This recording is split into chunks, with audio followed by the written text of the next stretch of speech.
Hello दोस्तों। आज हम बात करने वाले हैं हमारे जो तीसरे वीडियो के बारे में, जो है लेबर कोड्स पे। जैसे हमने आपने लास्ट 2 वीडियोस हमारे देखे होंगे, जिसमें हमने लेबर कोड के बारे में, जो code on social code on code on labour code on wages पे था, जिसमें हमने फर्स्ट पहला वीडियो आपको बताया था जो ओवरव्यू के बारे में बताया था। सेकंड वीडियो जो हमने आपको बताया वो बताया था, उसको इन डेप्थ एनालिसिस बताया था, क्या क्या चेंजेस गवर्नमेंट ने प्रपोज किए हैं न्यू लेजिस्लेशन में।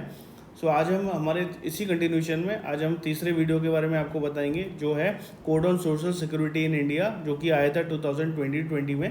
अभी ये कोड है, जैसे हमने आपको बताया, अभी ये इसको जो गवर्नमेंट है हमारी, उन्होंने इसको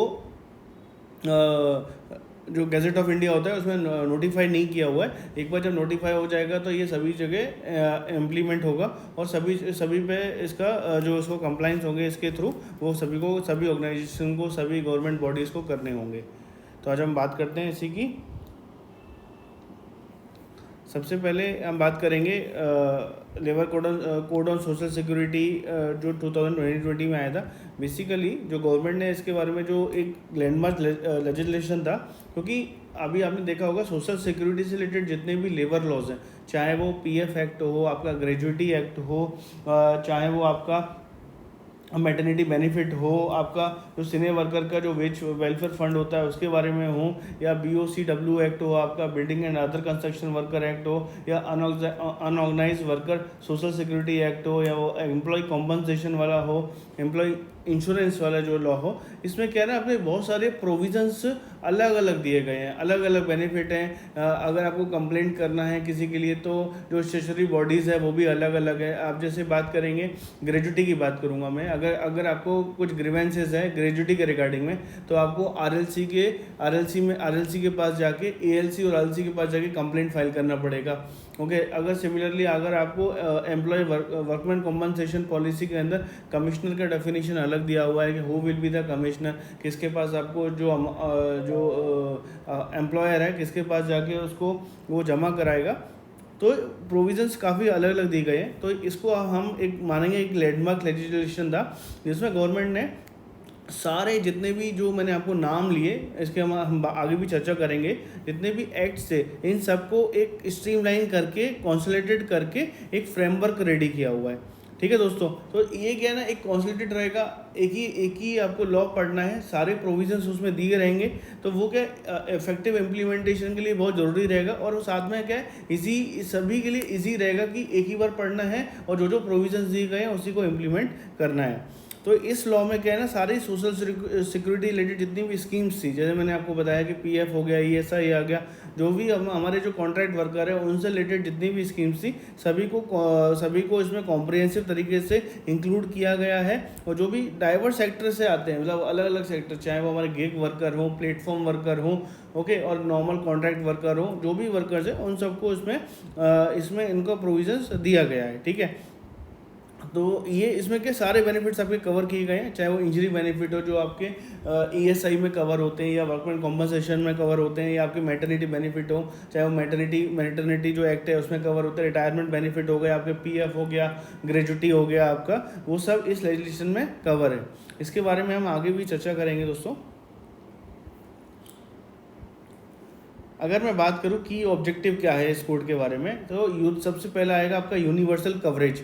कवरेज में बात करूं मैं, तो मैंने आपको जैसे बताया गया था, इसमें हमारे कोई भी वर्कर हैं, सारे जितने भी वर्कर्स हैं जो अलग अलग जगह काम कर रहे हैं, चाहे वो हमारे प्लेटफॉर्म वर्कर्स हो गए, गिग वर्कर्स हो गए, ठीक है, सेल्फ एम्प्लॉयड इंडिविजुअल हो गए, वो सभी इसमें कवर हैं। तो ये एक यूनिवर्सल, ये जो लॉ है वो यूनिवर्सली सभी के लिए एप्लीकेबल होगा, जितने भी हमारे वर्कर्स हैं उन सभी के लिए एप्लीकेबल होगा। अगर मैं बात करूं दोस्तों गिग वर्कर की, तो जैसे आपको पता है कि गिग वर्कर होते हैं हमारे, वो कौन होते हैं? गिग वर्कर वो होते हैं जो हमारे छोटे समय के लिए काम करते हैं, थोड़े समय के लिए काम करते हैं, और उसके बाद जॉब पूरा होने के बाद चले जाते हैं। ज़रूरी नहीं कि वो किसी कंपनी की प्रमाइसिस में आके ही काम करें, वो एक कॉन्ट्रैक्ट बेसिस पे भी आते हैं, थोड़े समय के लिए आएंगे और काम करके चले जाएंगे। जैसे कि मैं बात करूं गिग वर्कर की, तो एक एग्जांपल गिग वर्कर का है आप देखेंगे कैटरिंग में कैटरिंग में आपने देखा होगा कि बहुत सारे जो लोग आते हैं जो कैटरिंग का काम करते हैं, हेल्प करते हैं, तो वो आपने एक कॉन्ट्रैक्ट दिया किसी को, वो अपने साथ कुछ मैन पावर लेके आया और वो कैटरिंग का काम 2-3 घंटे 4 घंटे या 4 से 5 घंटे का वो उसने काम किया उन्होंने, और वो अपने चले गए, तो उसको उस कैटेगरी ऑफ वर्कर को बोलते हैं गिग वर्कर। तो आपको दोस्तों क्लियर हो गया होगा कि गिग वर्कर किसको बोलते हैं। दूसरी अगर मैं बात करूँ प्लेटफॉर्म वर्कर की, तो प्लेटफॉर्म वर्कर दोस्तों वो होते हैं कि प्लेटफॉर्म वर्कर वो होते हैं जो किसी प्लेटफॉर्म को, किसी ना किसी प्लेटफॉर्म को यूज़ करके डायरेक्टली सर्विस प्रोवाइड करते हैं। ओके जैसे मेरी एक एग्जांपल मैं आपको बोलूँ, अगर मेरी एक कंपनी है, लेट्स से मैं ज़ोमैटो की बात करूँ, ज़ोमैटो आपको पता है, स्विगी आपको पता है ना, तो ये जो हैं, या आपको उबर आपको पता है, ओला आपको पता है, आपने ये सब यूज़ किए हुए हैं। तो इसमें क्या है कि जैसे किसी ने अपने आप को रजिस्टर कर लिया, कोई ज़ोमैटो के थ्रू खाना पार्सल कर रहा है या स्विगी के पार्सल कर रहा है, या कोई ड्राइवर है जो उबर चला रहा है, तो वो उन जो कंपनीज़ है उनका प्लेटफॉर्म यूज़ कर रहा है। ओके, प्लेटफॉर्म यूज़ करने के बाद डायरेक्टली सर्विसेज कंपनी को नहीं दे रहा है, वो सर्विस क्या कर रहा है, वो सर्विस कस्टमर को डायरेक्टली प्रोवाइड कर रहा है, तो उसी को बोलते हैं प्लेटफॉर्म वर्कर, जो कि दूसरी कंपनीज का प्लेटफॉर्म यूज़ करके डायरेक्टली सप्लाई करते हैं। होप दोस्तों आपको दोनों चीज़ों की डेफिनेशन बहुत ज़्यादा क्लियर हो गई होगी, गिग वर्कर कौन होते हैं एंड प्लेटफॉर्म वर्कर किसे बोलते हैं। तो इसमें इस वाले जो कोड है उसमें आपका यूनिवर्सल कवरेज दिया हुआ है सभी वर्कर्स के लिए। सेकंड में बात करूँ सिंप्लीफाइड फ्रेमवर्क की, तो इसमें क्या है, आपका जो फ्रेमवर्क है ना बहुत सिंपल कर दिया गया है। जो आपके प्रोविजंस क्या क्या होने वाले हैं, अगर आपको किसी कंप्लेंट करनी है तो अथॉरिटी क्या क्या होने वाले हैं, अगर आप किसी चीज़ के आपको कुछ ग्रीवेंसेस हैं तो आप किसको कंप्लेंट कर सकते हैं, अपील कहाँ फाइल कर सकते हैं, बहुत ही एक सिंगल कॉम्प्रिहेंसिव कोड है ये। और इसमें क्या है, जितने भी ब्यूरोक्रेटिक हर्डल्स रहते हैं ना आपके, जैसे इसको अप्रोच करना है, इसके पास जाना है, कभी कोई आपने देखा होगा कि किसी गवर्नमेंट ऑफिस में वो बोलता है ये मैं काम करा दूंगा, बट उसको कुछ आपको देना पड़ता है, अमाउंट देना पड़ता है, तो वो सब उसको रिड्यूस करने के बाद सारी प्रोसेस स्ट्रीमलाइन है और ऑनलाइन होने वाला है, सारी प्रोसेस आपकी इसमें ऑनलाइन होने वाली है। ये बहुत ही अच्छा कोड है दोस्तों, इसमें सारे जो प्रोविजंस दिए गए हैं वो बहुत ही अच्छे दिए गए हैं। इसके बाद मैं थर्ड पॉइंट की बात करूं, हार्मोनाइजेशन एंड कंसिस्टेंसी। इसमें क्या रहेगा, एक ही अम्ब्रेला में आपको सारे प्रोविजन, इतने सारे लेबर लॉज के प्रोविजंस आपको दिए गए हैं, तो आपको क्या है, कहीं जो हमारे कॉन्ट्रैक्ट वर्कमैन रहते हैं उनको कहीं जाने की ज़रूरत नहीं पड़ेगी, और सारी उनको जो कंसिस्टेंसी रहेगी, यूनिफॉर्मिटी, जो बेनिफिट्स एक सेम केस में अगर किसी और को मिलना है तो सेम उसी केस में दूसरे को भी अगर एप्लीकेबल होगा तो उसको भी मिलेगा। तो यूनिफॉर्मिटी और कंसिस्टेंसी इस लॉ के थ्रू आप मेंटेन रहेगी, ठीक है। फेयरनेस जो रहेगा वो, और इक्विटी भी रहेगा, तो वही एक ही बात है। फेयरनेस मतलब कि कहीं किसी के साथ कोई धोखा नहीं होगा, कोई किसी को ज़्यादा नहीं मिलेगा, किसी को कम नहीं मिलेगा, सबको बराबर ही मिलेगा। इन्हांस बेनिफिट, जो ये भी जो चौथा, जो मैं फोर्थ पॉइंट की अगर मैं बात करूँ, इन्हांस बेनिफिट, ये भी बहुत अच्छा है। गवर्नमेंट ने क्या किया, इस लेबर लॉज में कुछ बेनिफिट्स इन्हांस भी किए गए हैं, जिससे जो हमारे कॉन्ट्रैक्ट वर्कमैन हैं, जो बेसिकली कॉन्ट्रैक्ट पे काम करते हैं, तो उनके जो सोशल सिक्योरिटी वाला जो पार्ट रहता है, जो उनके रिटायरमेंट में काम आता है, वो उसका कॉर्पस थोड़ा सा ज़्यादा हो जाएगा, और उनको बेनिफिट्स भी काफ़ी मिलेंगे during the service also, during जब भी वो कॉन्ट्रैक्ट वर्कमैन उस पीरियड में काम कर रहे हैं, और जब वो रिटायर हो जाएंगे तब भी उनको जो बेनिफिट मिलने वाला है, क्योंकि कंट्रीब्यूशन ज़्यादा रहेगा तो उनका जो पीएफ का अमाउंट रहेगा, ग्रेजुटी रहेगा, वो भी ज़्यादा उनको मिलेगा। हेल्थ केयर, जैसे ईएसआई के अंडर जो हेल्थ केयर के प्रोविजंस दिए गए, वो सभी इन्हांस तरीके से उनको मिलने वाले हैं दोस्तों।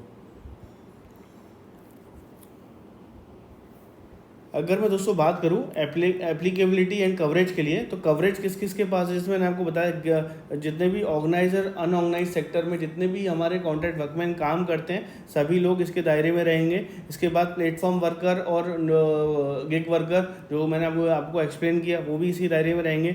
सेल्फ एम्प्लॉयड इंडिविजुअल, मतलब इंडिविजुअल अगर खुद से काम कर रहा है, वो भी इसमें कवर अपने आप को कर सकता है।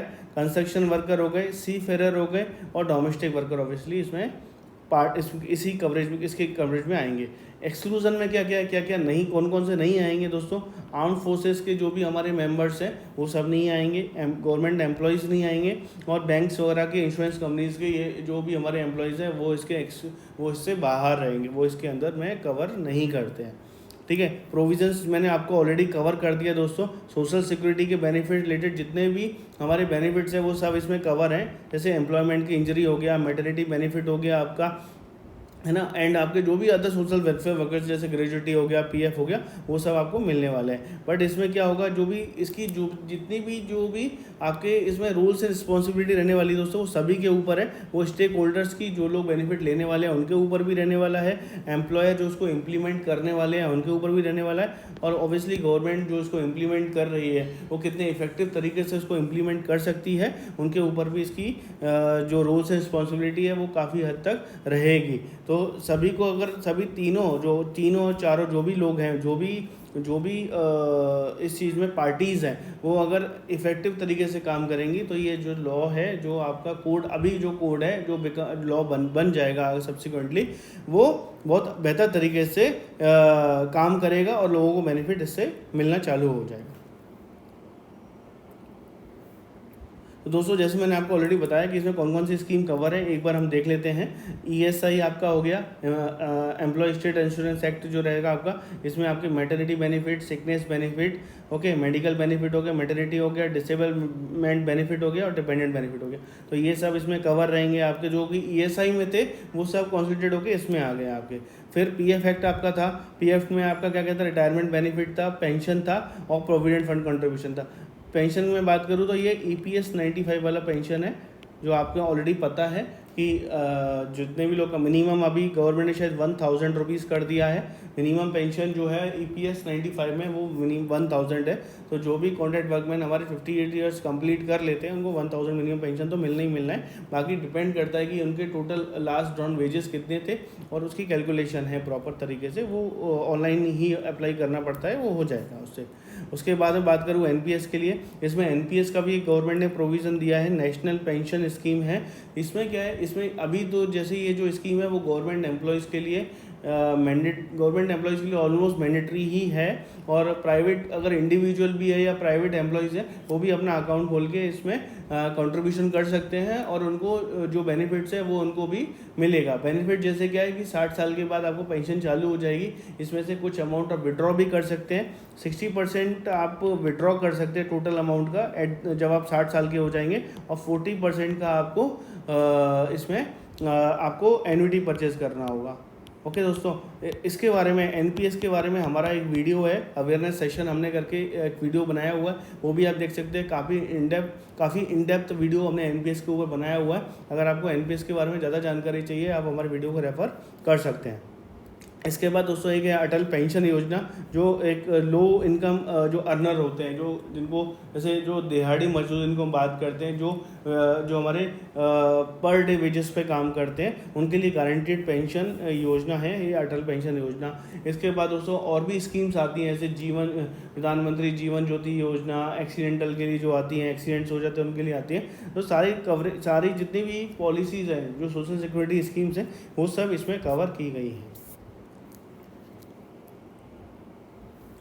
अगर मैं बात करूँ कंट्रीब्यूशंस एंड कंप्लाइंस की, ऑब्वियसली दोस्तों कंट्रीब्यूशन क्या है, इसमें थोड़ा सा इन्हांस रहेगा। कंट्रीब्यूशन ज़्यादा जो सोशल सिक्योरिटी की स्कीम्स रहती हैं हमेशा दो लोगों के कंट्रीब्यूशन पर डिपेंड करती हैं। एक इंडिविजुअल कंट्रीब्यूशन जो रहता है, जो कॉन्ट्रैक्ट वर्कमैन खुद का कंट्रीब्यूट करता है, खुद की तरफ से कंट्रीब्यूट करता है, जो उसकी सैलरी में से कटता है, और एक रहता है जो एम्प्लॉयर कंट्रीब्यूट करता है उसके बिहाफ पर, ठीक है। तो उसमें जो प्रोविजन है, जैसे आपने देखा होगा कि आपने जैसे पीएफ रहता है, तो पीएफ क्या रहेगा, 13% तो एम्प्लॉयर कंट्रीब्यूट करता है, 12% एम्प्लॉई मतलब कॉन्ट्रैक्ट वर्कमैन कंट्रीब्यूट करता है। तो दोनों का शेयर्ड कंट्रीब्यूशन रहता है, जो दोनों का अमाउंट फिर पीएफ में जाता है। सिमिलरली ईएसआई में भी ऐसे ही रहता है कि 1.75 वो मिलाता है, देन 0.75 कॉन्ट्रैक्ट वर्कमैन मिलाता है। तो दोनों का जो बेनिफिट है वो ईएसआई में जाता है, एक्ट में जाता है, ईएसआई जो बॉडी है उसके पास जाता है, और उसके थ्रू उनको जो बेनिफिट्स है वो मिलते हैं।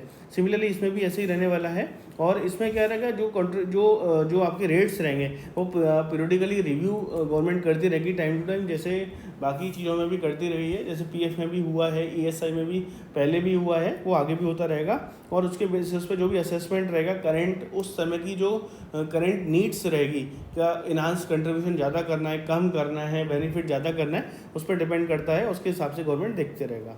इसके बाद में अगर बात करूँ कंप्लाइंस मैकेनिज्म की, तो इसमें क्या है कि काफ़ी अच्छे पेनल्टीज़ के ऑप्शन दिए गए हैं फॉर द जो हमारे एम्प्लॉयर रहेगा।